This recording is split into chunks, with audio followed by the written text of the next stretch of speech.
Welcome back. In this video, we'll just look at how would you sort of finish this up in terms of printing it out and saving it. And so just some basic things. I'm just going to move this guy around here.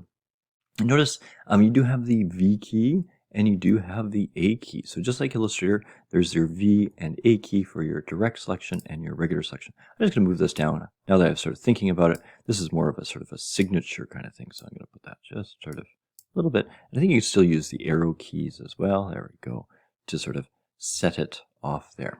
So yeah, let's just say that you think you've done and you want to see what this looks like. So at the moment you're like, oh, well, what are all these lines here? What's going on in terms of what would it look like if I really printed it? Well, W, if you press the W key, that is your print preview.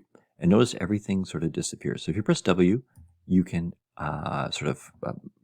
flip back and forth between those two, toggle back and forth there. What you'll notice right here, and we talked a little bit about bleed at the beginning, when you're printing on paper, you always want a little bit of a bleed because when you basically they'll print it and then their final step is actually cutting the little edges off that paper. Visited like a commercial real print shop before. Let me tell you, the blades they use to chop chop the things, they'll take a stack of 1,000 pages or whatever and then chop it down, right? And sometimes you'll see that. I've had magazines, if you ever get magazines, and sometimes like the edge of the paper is sort of like bent in and stuff, and it seems like there's extra. Well, that's because something happened when they were cutting it. It didn't cut those pages properly.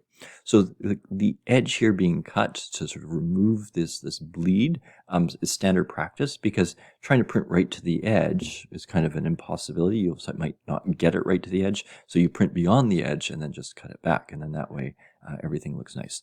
So that, again, that W makes things a lot cleaner looking, gives you a better feel for it, and you can still actually make changes while you're in this mode as well. So don't, if you like to work in this mode, it's just a simple W to go back and then sort of see those guides. I think that is a bit of an issue. I don't think, the smart guides don't show up when you're in in that preview, and you can sort of see they do appear here. So yeah, depending on what you're trying to do, it's good to be able to just toggle back and forth with that W key. Now, printing it, not going to worry too much. If you're sending this out to a commercial printer, they would probably have settings for you, but you can go to File. There is a print here, and you could print it on your own computer as well, right, with your printer. And there's, so this is my home printer here, so on. There's, marks and bleeds and so on. We won't get into all this. This is a little bit beyond our needs at the moment, but those are some of the things. So you could sort of print it out on your printer. You might have to go to your setup here to set up your actual printer. If you wanted to print it on both sides or whatever the case was, part of that's the printer, just like you would sometimes in Word and so on. But yeah, the basic settings are here. What we'll do though is we'll just export it as a PDF for the moment. So if you go under File again, you should be able to find the export. And so down here is export. And so the typical thing would be to export it as a PDF. And you can come under here. Now there's an interactive one. That would be if you've got buttons and so on. EPS, EPUB, okay, a bunch of different things. HTML even, it will put it out to an HTML document so that you could put it on the web. Lots of different things going on, even just a regular image here. But for our purposes for this moment, we'll just put it as a PDF print. And so we could save that. I'll just save it onto my desktop. Okay, so if I hit save there, options will come up.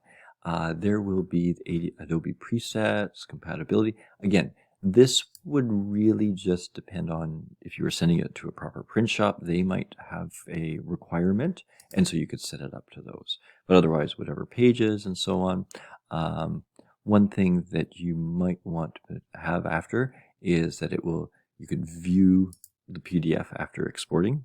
Not a big deal. So I'm going to export it as a PDF there, and then boop, there it is. It printed out for me. So yeah, not bad for the first thing. You could obviously keep this format and then just modify it, and then you'd have a nice little trifold there. Okay, so I think we'll end this video here. You've learned the basics of InDesign, getting a little bit comfortable, the idea of the frame and the content being separate, how to place objects by going place, right? So file place, and then, either making sure that you don't have anything selected, if you don't know where to put it exactly, then clicking and dragging out that box, right? So that it conforms to the shape. We saw how we could resize things after the fact. Going back to that place, if you do select something, then it will place it into that image. And then we saw how you could click on the content grabber and move the image around and get it looking pretty good there. Okay, so lots of things that we've learned. That's a good start, and we'll see what else we can do later on.